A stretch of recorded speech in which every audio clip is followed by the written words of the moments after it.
የፌዴራል ፖሊስ ባህልን የማጥራት ዘመቻ የኢትዮጵያ የቲክቶክ አዋርድ አሸናፊዎች በቁጥጥር ስር ውለዋል።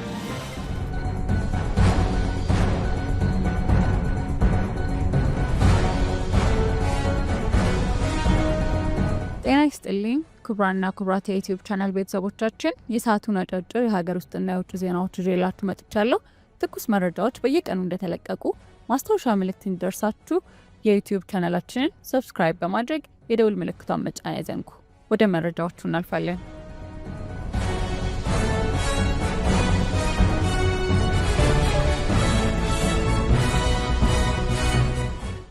የፌዴራል ፖሊስ ባህልን የማጥራት ዘመቻ የኢትዮጵያ የቲክቶክ አዋርድ አሸናፊዎች በቁጥጥር ስር ውለዋል። የፌዴራል ፖሊስ በትላልቅ የቲክቶክ ተጽዕኖ ፈጣሪዎች ላይ የጀመረው ድንገተኛ እርምጃ ከፍተኛ ማዕበል ፈጥሯል። አዶናይና ጃኒ ወይም ስመኝ ገብሩ በ2018 የኢትዮጵያ የቲክቶክ ስነ ስርዓት ላይ በ4 ዋንጫዎች በማሸነፍና የመኪና ሽልማት በመቀበል ከፍተኛ ዝናና ተከታይ ያፈሩ ወጣት ኮከቦች መሆናቸው ይታወቃል። የዚህ አይነት ታዋቂ ግለሰቦች በድንገት በቁጥጥር ስር መዋል ከማህበራዊ ሚዲያ መዝናኛ ባለፈ የመንግስትን ቁጥጥርና መጠን ትኩረት በግልጽ ያሳያል። የመታሰራቸው ዋነኛ ምክንያት ተብሎ የተጠቀሰው ፖሊስ በቅርቡ የጀመረው ከኢትዮጵያ ባህልና ልማድ ያፈነገጠ በሚል የተገለጸውን የአለባበስ ዘይቤና ይዘት ላይ የሚያተኩር የማጣራት ዘመቻ አካል መሆኑ ነው። ይህ ዘመቻ መንግስት በወጣቱ ትውልድ የማህበራዊ ሚዲያ አጠቃቀምና ይዘት ላይ ያለውን ስጋትና የአቋም ጥብቅነት የሚያንጸባርቅ ነው። ፌዴራል ፖሊስ በቅርቡ በተለያዩ ዝግጅቶች ላይ የታዩትን ከሀገራዊ እሴት የወጡ የአለባበስና የይዘት ጉዳዮች እየመረመረ መሆኑን ሲገልጽ ቆይቷል። ስለዚህ እነዚህ ታዋቂ ቲክቶከሮችን መያዝ የዚህ ሰፊና አጠቃላይ ዘመቻ አካል መሆኑን መገመት ይቻላል። በእነዚህ ታዋቂ ሰዎች ላይ የተወሰደው እርምጃ በሌሎች ወጣት ተጽዕኖ ፈጣሪዎች ላይ የቁጥጥርና የግዴታ ለውጥ ሊያስከትል ይችላል ተብሎ ይታሰባል። ይህ ክስተት በማህበራዊ ሚዲያ ላይ ለቀናት መነጋገሪያ ሆኖ የሚዘልቅና በወጣቱ ትውልድ ላይ ስሜታዊ ምላሽ የሚፈጥር ጉዳይ ነው። ቅን ልቦች ለፌዴራል ፖሊስና ለአዲስ አበባ ፖሊስ ጥሪ ያቀረቡ። የቅን ልቦች ግብረሰናይ ድርጅት ያቀረበው ጥሪ እጅግ አሳሳቢና አንገብጋቢ ነው። ድርጅቱ በፌዴራልና በአዲስ አበባ ፖሊስ ኮሚሽኖች በባህል ጥበቃ ዙሪያ ለወሰዱት እርምጃ ምስጋና ቢያቀርብም በቲክቶክ መድረክ ላይ የቲክቶክ ጌም በሚል ሽፋን እየተስፋፋ ያለውን አደገኛና ሰብአዊነት የጎደለውን ድርጊት አስመልክቶ አስቸኳይ ትኩረትን ጠይቋል። ቅን ልቦች እንዳሉት በግል በብሔርና በሃይማኖት እየተቧደኑ የሚደረጉ ግጭቶችና ውርደቶች የማህበራዊ እሴትን መናድ አልፎ ወደ አሰቃቂ አካላዊ ጉዳት መሸጋገር ጀምረዋል። ለገንዘብ ብለው ራስን መጉዳት፣ ጆሮን በስለት መቁረጥ፣ አናትን መተርተር እና ከሰብአዊነት ያፈነገጡ ተግባራት ከመጸዳጃ ጉድጓድ ውስጥ ውሃ እስከ መጠጣት መታየታቸው የማህበራዊ ሚዲያ አጠቃቀም በከፋ ሁኔታ እየተበላሸ መሆኑን ያመላክታል። በተጨማሪም አሸናፊው ተሸናፊውን ብሔር ወይም ሃይማኖት የሚሰድብበት ሁኔታ መፈጠሩ የሀገሪቱን ሰላምና አንድነት የሚፈታተን በመሆኑ ለትውልድ ጨለማ እንዳይወረስ የጸጥታ አካላት ክትትላቸውን አጠናክረው እንዲቀጥሉ ድርጅቱ ጥሪ አቅርቧል። ይህ ማስጠንቀቂያ በወጣቶች ላይ እየደረሰ ያለውን የአእምሮና አካላዊ ጉዳት ክብደት የሚያሳይ ሲሆን ማህበራዊ ሚዲያ ከመዝናኛነት ወደ ከባድ የስነ ምግባርና የጸጥታ ችግር እየተሸጋገረ መሆኑን ያመላክታል። የወሎ ነዳጅ ዕጣ ፈንታ ሊወሰን ነው። ለበርካታ ዓመታት ሲነገርለት የቆየው የደቡብ ወሎ ለገሂዳና ወርኢሉ የነዳጅ ሀብት መገኘት ጉዳይ ወሳኝ ምዕራፍ ላይ ደርሷል። የመጨረሻ እልባት ለማግኘት የሚያስችል ውሳኔ ሊሰጥ መሆኑ የሀገር ውስጥና የዓለምን ትኩረት ስቧል። ለዚህም ሲባል ታህሳስ 1 2018 ዓ.ም ከፌዴራል እስከ ወረዳ ድረስ የተውጣጡ ከፍተኛ ባለድርሻ አካላትና ባለሙያዎች ቡድን ወደ አካባቢው አቅንቷል። ቡድኑ የመንግስት አካላትንና ከወሎና አዲስ አበባ ዩኒቨርሲቲዎች የተውጣጡ የዘርፉ ባለሙያዎችን ያካተተ ነበር። የባለሙያዎቹ ጉብኝት ዋነኛ ዓላማ ለጋሂዳና ወርኢሉ ወረዳዎችን በሚያዋስነው ወንቸላ ወንዝ አካባቢ በአለት ስንጥቅ ወጥቶ የሚታየውን ነዳጅ በአይናቸው ማየት ነበር።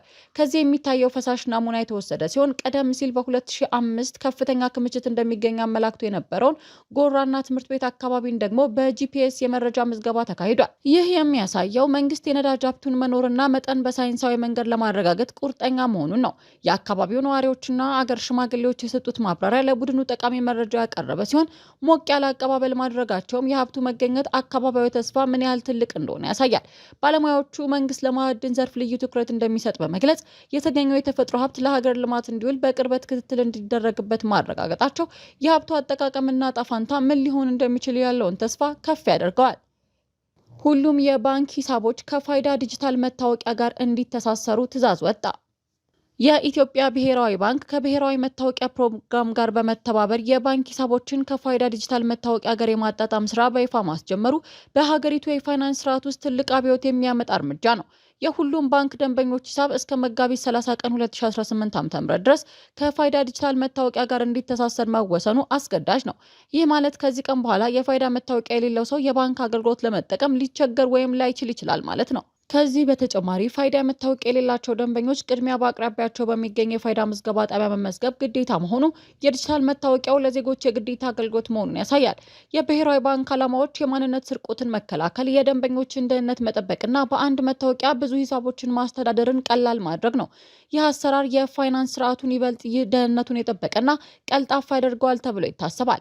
ይህንን እውን ለማድረግም ሁሉም ባንኮች ወደ ቬሪፋይዳ 2 ወደ ተሰኘው ዘመናዊ የኢኬዋይሲ ሲስተም ሙሉ በሙሉ እንዲሸጋገሩ አቅጣጫ ተቀምጧል።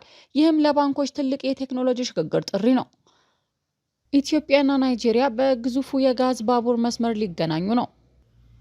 በአፍሪካ ከፍተኛ የህዝብ ብዛት ያላቸው ሁለቱ ግዙፍ ሀገሮች የሆኑት ኢትዮጵያና ናይጄሪያ በታሪክ ትልቅ ከሚባሉት የመሰረተ ልማት ፕሮጀክቶች ውስጥ አንዱን ለመተግበር ስምምነት ፈጽመዋል። የኢትዮጵያ የትራንስፖርትና ሎጂስቲክስ ሚኒስቴር ከናይጄሪያው ኢንሳይት ዳይናሚክ ሪሶርስ ጋር የጀመረው የጋዝ በባቡር የኢኮኖሚ ኮሪደር ሽርክና የአፍሪካን አህጉር ዕጣ ፈንታ የመወሰን አቅም አለው። በግሉ ዘርፍ የሚመራው ይህ ተነሳሽነት 40 ከሰሃራ በታች ያሉ የአፍሪካ ሀገሮችን የሚያገናኝ 73500 ኪሎ ሜትር የጭነት ባቡር መስመር ለመገንባት ያለመ ነው። ይህ ትልቅ የኢኮኖሚ ኮሪደር ከአህጉራዊ ነጻ የንግድ አካባቢ ስኬት ወሳኝ መሰረትን ይጥላል። የፕሮጀክቱ ዋና እስከ 1 ትሪሊዮን የአሜሪካ ዶላር ሊደርስ እንደሚችል የተገመተ ሲሆን ይህ የሚያሳየው የስራውን ግዙፍነት ነው። ለኢትዮጵያ ይህ ሽርክና እጅግ በጣም አስፈላጊ ነው።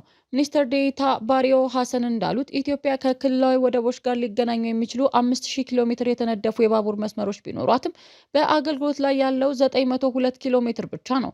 ይህ አዲስ ሽርክና የግል ኢንቨስትመንትን በማሳተፍ ይህንን ክፍተት ለመድፈንና ከዓለም አቀፍ ወደቦች ጋር ያለውን ትስስር ለማጠናከር ቁልፍ ሚና ይጫወታል። ከትራንስፖርት ባሻገር ፕሮጀክቱ የደን መጨፍጨፍን ለመቀነስ አስተዋጽኦ የሚያደርግ ሲሆን ይህም የንጹህ ኃይል ሎጂስቲክስ እና ከእንጨት ነዳጅ ላይ ያለውን ጥገኝነት ለመገደብ ባለው እቅድ ምክንያት ነው። ፕሮጀክቱ በ3 ዘመናዊ ክፍሎች ላይ የተመሰረተ ነው።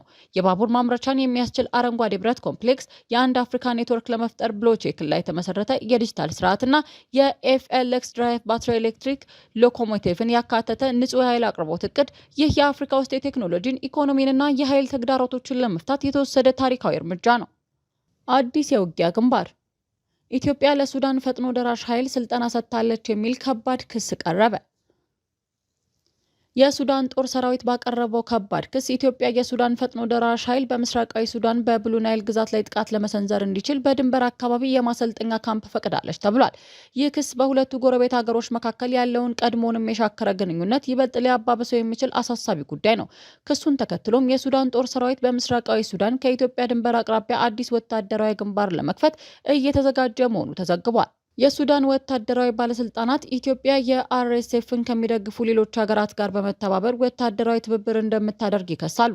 በተለይም የብሉ ናይል ግዛት አዋሳኝ በሆነው ቤንሻንጉል ጉሙዝ ክልል በኩል ለአርኤስኤፍ የጦር መሳሪያ እንደሚገባ ጠቅሰዋል። በዚህ ወታደራዊ ማሰልጠኛ ጣቢያ ላይ የአርኤስኤፍ ታጣቂዎች ብቻ ሳይሆኑ ከደቡብ ሱዳንና ከኮሎምቢያ የተቀጠሩ ቅጥረኛ ተዋጊዎችም እንደሚሰለጥኑ መረጃ ያመላክታል። በሌላ በኩል አንዳንድ የክልሉ ተንታኞች የኢትዮጵያን መንግስት በተባበሩት አረብ ኤምሬቶች ዩኤኢ ተጽዕኖ ስር በመውደቅ በዩኤኢ የሚደገፈው የአርኤስኤፍን በተዘዋዋሪ መንገድ እየደገፈ መሆኑን ይከሳሉ። ይህ የዲፕሎማሲያዊ ክስ ሁኔታውን ይበልጥ ያወሳስበዋል። ቤንሻንጉል ጉሙዝ የክሱ ዋና ትኩረት መሆኑ የድንበር አካባቢው ከፍተኛ ወታደራዊ ንቅናቄና ውጥረት ያለበት መሆኑን ያሳያል። ሁኔታው አሳሳቢ ሆኖ ሳለ ካርቱምና አዲስ አበባ በጉዳዩ ላይ እስካሁን ድረስ ምንም አይነት ይፋዊ ምላሽ አለመስጠታቸው የብዙዎችን ትኩረት ስቧል። የታላላቅ የሙስና ወንጀል ፍርድ። የቀድሞ የአደጋ ስጋት ኮሚሽነር አቶ ምትኩ ካሳና ቤተሰቦቻቸው በጽኑ እስራት ተቀጡ። የኢትዮጵያ አደጋ ስጋት ስራ አመራር ኮሚሽን የቀድሞ ኮሚሽነር የነበሩት አቶ ምትኩ ካሳና ቤተሰቦቻቸው በከባድ የሙስና ወንጀል ተፈርዶባቸው በጽኑ እስራት መወሰኑ መንግስትና በሙስና ላይ እየወሰደ ያለውን ከባድ አቋም ያሳያል። አቶ ምትኩ በ13 ዓመት ጽኑ እስራትና በ50 ሺህ ብር የገንዘብ መቀጮ መቀጣታቸውን የጥፋታቸውን ክብደት ያመላክታል። የፍትህ ሚኒስቴር አቃቤ ሕግ ባቀረበው ክስ አቶ ምትኩ ከሌሎች ተባባሪዎች ጋር በመሆን ከፍተኛ መጠን ያለው የህዝብ እርዳታ ንብረት በመዝረፍ ለግል ጥቅማቸው አውለዋል። በተለይ የተረጂዎችን ቁጥር በማጋነን ከ601 ሺህ ኩንታል በላይ ስንዴን ጨምሮ በርካታ የምግብ እርዳታ ቁሳቁሶችን ለተረጂዎች ሳይደርስ ለዱቄት ፋብሪካዎች በመሸጥ ለግል ጥቅማቸው አውለዋል። በተጨማሪም ከ472 ሚሊዮን ብር በላይ የሚገመት ገንዘብ በህገ ወጥ መንገድ እንዲከፈል በማድረግ በመንግስት ላይ ከባድ ኪሳራ አድርሰዋል። የሙስና ወንጀሉ በአቶ ምትኩ ላይ ብቻ ሳይወሰን ቤተሰቦቻቸውንም ያካተተ መሆኑ ደግሞ ክስተቱን ይበልጥ አሳሳቢ ያደርገዋል። ፍርድ ቤቱ አቶ ምትኩ ህገ ወጥ ገንዘባቸውን ምንጩን ደብቀው ህጋዊ ያስመስለው በማቅረብ ወንጀል ከልጃቸው ወይዘሮ ሚልካ ምትኩና ከባለቤታቸው ወይዘሮ ሶፊያ ጀማል ጋር ተከሰው ጥፋተኛ መሆናቸውን ወስኗል። በዚህም መሰረት ባለቤታቸው ወይዘሮ ሶፊያ ጀማል የ8 ዓመት ከ4 ወር እስራትና ልጃቸው ወይዘሮ ሚልካ ምትኩ ደግሞ የ5 ዓመት እስራት ተበይኖባቸዋል። ይህ ውሳኔ በትልልቅ የሀገር ሀብት ላይ የሚፈጸም ሙስና ከፍተኛ ዋጋ እንደሚያስከፍል የሚያሳይ የማስጠንቀቂያ ደውል ነው። የግብጽ ያልተጠበቀና ያልተገለጸ ድርጊት። ግብጽ ከ150 በላይ ኤርትራውያን ስደተኞችን በኃይል አባረረች። የግብጽ መንግስት በቅርቡ ከ150 በላይ ኤርትራውያን ስደተኞችን በኃይል ማባረሩ የሰብአዊ መብት ተሟጋቾችና የዓለምን ትኩረት የሳበ ድርጊት ነው። የተባረሩት ሰዎች ሴቶችና ህጋዊ መኖሪያ ፈቃድ ያላቸውን ጭምር ያካተተ መሆኑ የማስወጣት ሂደቱ መደበኛ ከሚባለው አሰራር የወጣ መሆኑን ያመለክታል። ግብጽ ለዚህ ድርጊቷ ይፋዊ ምክንያት አለመስጠቷ ጉዳዩን ይበልጥ አወዛጋቢ አድርጎታል። ሪፖርቱ ባወጣው ዘገባ መሰረት ኤርትራውያኑ የተባረሩት ከካይሮና ከአካባቢዋ በግዳጅ ከተወሰዱ በኋላ በተለያዩ እስር ቤቶች ለወራት እንዲታሰሩ ከተደረገ በኋላ ነው። በግብጽ የሚኖሩ ኤርትራውያን ስደተኞች እንደገለጹት ከሀገሬው በተለየ የሚከተሉት የአለባበስ ዘይቤ፣ የአልኮል መጠጥ አጠቃቀምና የቡድን ግጭቶች በግብጻውያን ዘንድ ቅሬታ ሲፈጥሩ ቆይተዋል። ይህ ምናልባት የመባረሩ ምክንያት ሊሆን እንደሚችል ይጠቀሳል። ስደተኞቹ ወደ ካይሮ ወደሚገኘው የኤርትራ ኤምባሲ ከተወሰዱ በኋላ ወደ ሀገራቸው እንዲመለሱ እንዲስማሙ ጫና እንዲደረግባቸውና ፈቃደኛ ካልሆኑ ያለምንም ፍርድ በእስር ላይ እንዲቆዩ እንደሚደረግ መነገሩ በስደተኞች ላይ ያለውን የጭንቀት መጠን ያሳያል። ሆኖም የኤርትራ ኤምባሲ ህጋዊ ስደተኞች ምዝገባ ወረቀት ያላቸውን ስደተኞች ወደ ሀገራቸው እንዲመለሱ በኃይል እስካሁን እንዳላስገደደ ተጠቅሷል። ይህም በህጋዊ ሰነድና ያለ ሰነድ ባሉ ስደተኞች ላይ ያለው የኤምባሲው አቋም የተለያየ ሊሆን እንደሚችል ያመለክታል። ክቡራን አድማጮቻችን ለሰዓቱ ብታዳመጣችሁ ያልኳቸውን አጫጭር መረጃዎች ያዳመጣችኋቸውን ይመስላሉ። ስለተከታተላችሁን ከልብ እያመሰገንኩ ከሰዓታት በኋላ በሌሎች አጫጭር ጥንክሮች እስከምንገናኝ በያላችሁበት መልካም ውሎ እመኛለሁ።